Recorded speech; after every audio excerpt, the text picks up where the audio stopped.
Crime બ્રાન્ચે સાધુના વેશમાં છેતરપિંડી કરતી મદારી ગેંગનો કર્યો પર્દાફાશ, 2 આરોપીઓની અટકાયત. સુરત ક્રાઇમ બ્રાન્ચે એક મોટી સફળતા મેળવતા સાધુનો વેશ ધારણ કરી લોકો સાથે છેતરપિંડી કરતી કુખ્યાત મદારી ગેંગના 2 સભ્યોને ઝડપી પાડ્યા છે. આ શખ્સો ભોળા નાગરિકોને ગૌશાળા માટે દાન અથવા ભંડારાના નામે વાતોમાં ભોળવી વિધિ કરવાના બહાને તેમના કિંમતી સોના ચાંદીના દાગીના ઉતરાવી લેતા હતા.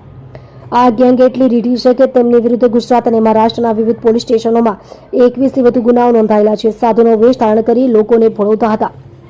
પોલીસે ધરપકડ દરમિયાન આરોપીઓ પાસેથી મોટો મુદ્દામાલ જપ્ત કર્યો છે, જેમાં સોનાની રુદ્રાક્ષની માળા, સોનાની વીંટી, રોકડ રકમ, મોબાઈલ ફોન અને ગુનામાં વપરાતી એક 4 વ્હીલ ગાડીનો સમાવેશ થાય છે.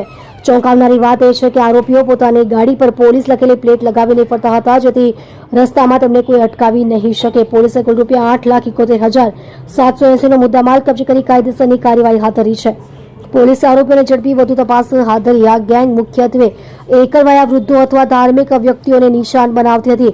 સાધુ જેવા વસ્ત્રો અને તિલક લગાવીને તેઓ લોકોનો વિશ્વાસ જીતતા અને ક્ષણવારમાં દાગીના સેરવીને રફુચક્કર થઈ જતા હતા. સુરત ક્રાઇમ બ્રાન્ચ હાલમાં આ ગેંગના અન્ય સભ્યો અને તેમણે આચરેલા અન્ય ગુનાઓની વિગતો મેળવવા માટે સઘન પૂછપરછ કરી રહી છે. પોલીસની આ કામગીરીથી છેતરપિંડીના અનેક વણઉકેલ્યા ગુનાઓ ઉકેલાય તેવી શક્યતા છે. તમે જોઈ રહ્યા છો DNY ન્યૂઝ ચેનલ રમનદીપ કૌરની સાથે.